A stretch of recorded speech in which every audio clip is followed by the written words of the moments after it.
And that sounds dramatic until you're sitting in traffic at 5:47 p.m., exhausted from a job you're not even sure you like anymore, wrapped in leather seats, staring at a glowing touchscreen, while your phone buzzes with another reminder that rent is due, groceries somehow cost $200 again, student loans are back, daycare is basically a second mortgage, and your bank account is already doing that thing where it starts whispering, "Don't check me." But hey, the car looks good. The badge on the steering wheel says you're doing fine.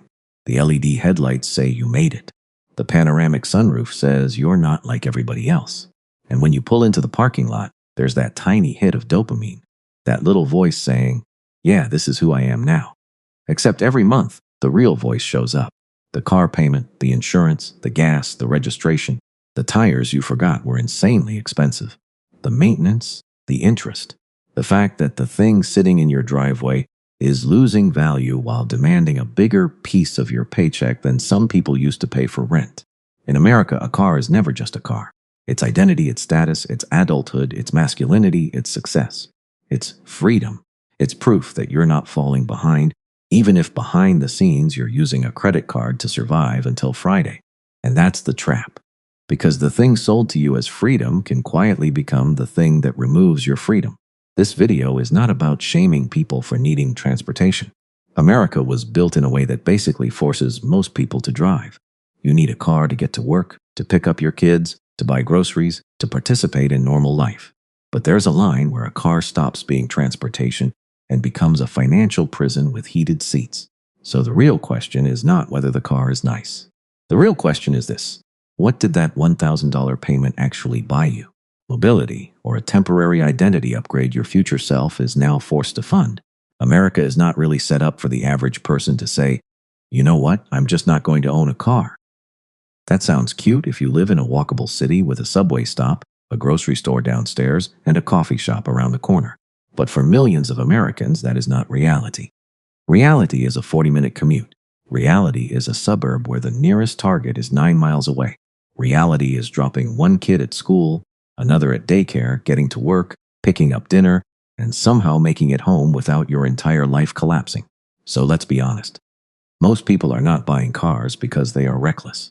They are buying cars because in America, a car is how you survive. But the trap starts when "I need reliable transportation" quietly turns into "I deserve something nice." And that sentence is where the dealership wins. Because nobody walks into a dealership saying, "I would love to sabotage my retirement and become emotionally dependent on a depreciating asset." Nobody says that. They say, "I work hard. I need something safe. I need something reliable. I'm tired of driving this old thing. I finally want to feel like I'm doing okay." That is human. That is understandable. That is also exactly the emotional doorway the car industry walks through. Dealerships do not really sell cars. They sell payments. The question is rarely, can you truly afford this vehicle after interest, depreciation, insurance, maintenance, repairs, registration, gas, and the opportunity cost of what else this money could have done for you? No. The question is, what monthly payment are you comfortable with? And that question is psychological jujitsu. Because the second you answer it, your brain stops thinking about the real price. You stop thinking, "This car is $48,000. You start thinking, "I can maybe handle $800 a month." That is monthly payment blindness. It is when you judge affordability based on whether the payment fits inside this month, instead of asking whether the decision damages the next 7 years of your life. And lenders know this. Dealers know this. That is why stretching the loan term feels like magic. Suddenly, the payment drops. The car feels possible. The same overpriced decision now looks responsible because the monthly number got smaller. But nothing got cheaper. You just gave the problem more time to eat. And then identity gets involved. Because the truck is not just a truck. The SUV is not just an SUV. The Tesla, the BMW, the lifted pickup, the luxury crossover, the Charger, the Hellcat, the fully loaded whatever it is with the black rims and the touchscreen bigger than your first apartment TV, it becomes a shortcut. A shortcut to feeling successful. A shortcut to feeling respected. A shortcut to telling the world, "I'm not struggling. I'm winning." And that is powerful because a lot of Americans are exhausted. People are working harder, paying more for everything, watching houses drift further out of reach, watching groceries turn into a luxury sport, watching health insurance act like a monthly subscription to anxiety. So when the system offers you one shiny object that makes you feel upgraded right now, it is very easy to say yes. Then social comparison pours gasoline on the whole thing. You see the neighbor's new SUV in the driveway. You see your coworker's lease. You see the Instagram post with the bow on the hood. You see the TikTok about the new car smell. You see the guy at the red light looking way too confident in a truck that cost more than your student loan balance. But you do not see the 84-month loan.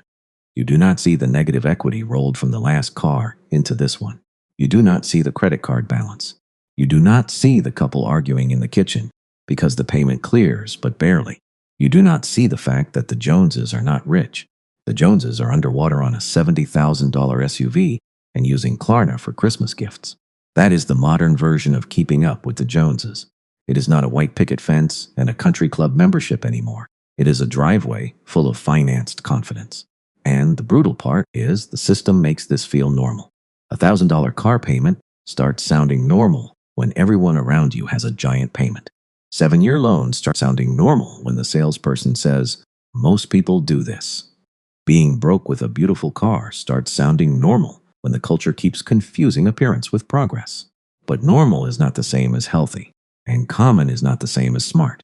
The brutal truth is this: a lot of Americans are not buying cars they can afford. They are buying cars that help them emotionally survive a life they are financially tired of living. The shift starts when you stop asking the dealership's favorite question: can I afford the payment? That question sounds responsible, but it is actually way too small. Because technically, a lot of people can afford a payment. They can squeeze it in. They can move some things around. They can stop eating out as much, pretend they are going to meal prep forever, cancel a few subscriptions, and tell themselves it'll be fine. But the better question is darker and way more honest. What version of my future am I deleting to afford this payment? Because a $1,000 car payment does not feel like $84,000 over 7 years. Your brain does not experience it that way. Your brain experiences it 1 month at a time. One swipe, one autopay, one payment posted notification. That is the scam of comfort-based financing. It takes a massive decision and chops it into pieces small enough for your emotions to tolerate. You do not feel $84,000 leaving your life. You feel $1,000 leaving this month, then $1,000 next month, then $1,000 the month after that. And eventually, the payment becomes background noise. It becomes normal. It becomes just another bill. But your future self feels the total. Your future self feels it when there is no emergency fund. Your future self feels it when your 401(k) contribution is stuck at 3% because things are tight right now. Your future self feels it when a job starts making you miserable, but you cannot leave because the driveway has a claim on your paycheck. Your future self feels it when rent goes up, insurance goes up, groceries go up, and the car is still sitting there like, cool, but I need mine too. And this is where you have to separate the car from the identity. The car is not the enemy. The borrowed identity is the enemy. Because most people do not just want the vehicle. They want what the vehicle seems to say about them. They want to feel successful. They want to feel respected. They want to feel like all the work, all the stress, all the years of grinding actually turned into something visible. And honestly, who can blame them? We live in a culture where invisible progress gets ignored. Nobody claps when you increase your emergency fund. Nobody stops you in the parking lot and says, bro, that Roth IRA contribution is clean. Nobody compliments your low debt-to-income ratio at a cookout. But pull up in the right car, and suddenly people notice. That is the emotional trade. The car gives instant status. Investing gives invisible progress. The car gives compliments today. Wealth gives options later. The car makes you look free. The payment makes you less free. And that is the part people do not want to admit, because looking rich is fun. Looking rich is visible. Looking rich gets a reaction. Looking rich photographs well. Looking rich makes you feel like you are not behind. But becoming wealthy is usually boring and quiet. Wealth is the money nobody sees. Wealth is the cash buffer that keeps a bad week from becoming a disaster. Wealth is the 401(k) growing in the background while everyone else is upgrading their lifestyle every time they get a raise. Wealth is not needing to panic when the transmission goes out, or your kid needs something expensive, or your company starts sending weird emails about organizational restructuring. Looking rich impresses strangers. Wealth protects your nervous system. And when you understand that, a paid-off boring car in the driveway starts to look different. It is not embarrassing. It is not a failure. It is not proof that you are behind. It might actually be one of the most powerful financial tools you own, because a paid-off boring car is not asking your future self for permission every month. It is not standing between you and investing. It is not quietly eating your raise. It is not forcing you to stay at a job you hate because you need that direct deposit to hit before the lender does. It is doing its job, which is getting you from one place to another without demanding to become the main character in your financial life. This is behavioral finance in real life. Your current self wants status, comfort, validation, and relief right now. Your current self wants to feel like the struggle is paying off. Your current self wants the new interior, the better sound system, the badge, the feeling. Your future self wants something different. Your future self wants cash flow. Your future self wants flexibility. Your future self wants lower stress. Your future self wants the ability to leave a toxic boss, move cities, start over, invest more, sleep better, and not feel like one surprise bill could knock the whole life plan sideways. So when you sign up for a huge car payment, what you are often doing is transferring power away from your future self and handing it to your present ego. And the ego always has a good excuse. I deserve this. I work hard. Everybody has a payment. I'll make more money later.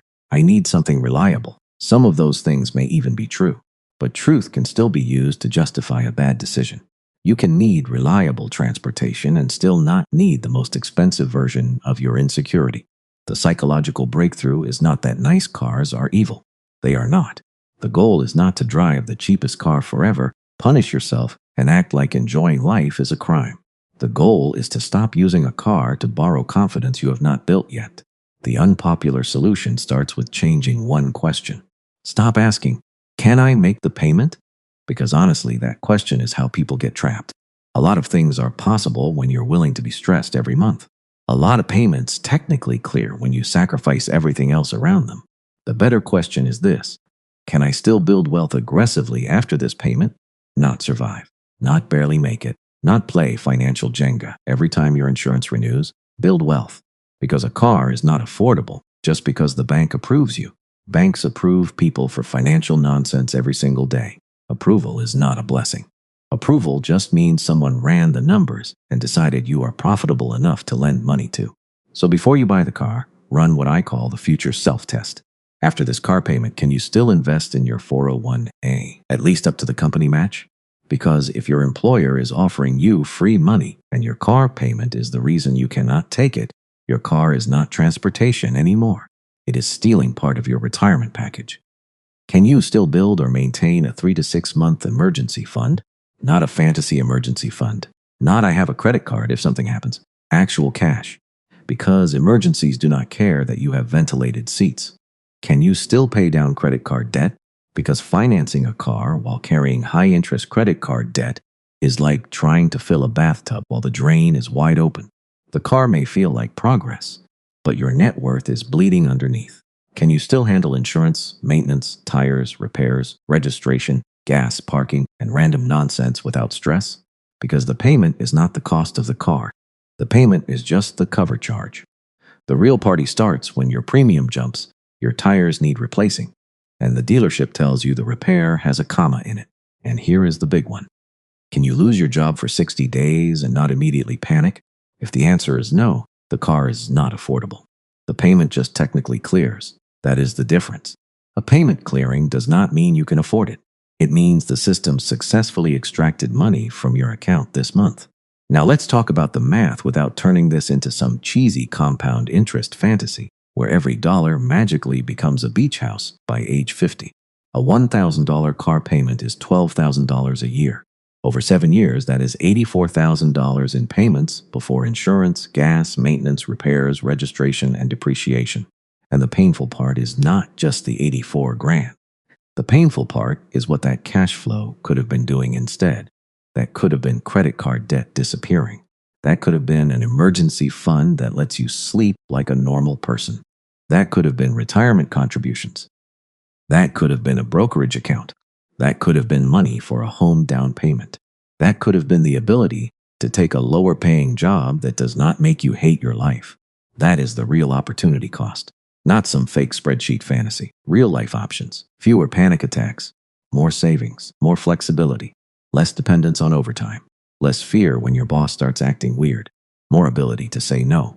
And that is why you need rules before emotion gets involved. Because once you test drive the car, smell the interior, feel the acceleration, and imagine yourself pulling up in it, your rational brain is already fighting for its life. Rule number 1, never shop by payment first. The monthly payment is the magician's hand. It keeps you staring at the small number while the big number disappears in the background. Rule number 2, get financing pre-approved before you walk into the dealership. That way, you are not sitting in a glass office under fluorescent lights while someone checks with their manager and somehow turns your insecurity into a 7-year contract. Rule number 3, compare total cost, not just monthly cost. Price, interest, loan term, insurance, fuel, repairs, depreciation, everything. If you cannot explain the full cost, you are not ready to sign. Rule number 4, be very careful with 72-month and 84-month loans. Longer loans can make expensive cars look affordable, but they often do that by trapping you longer.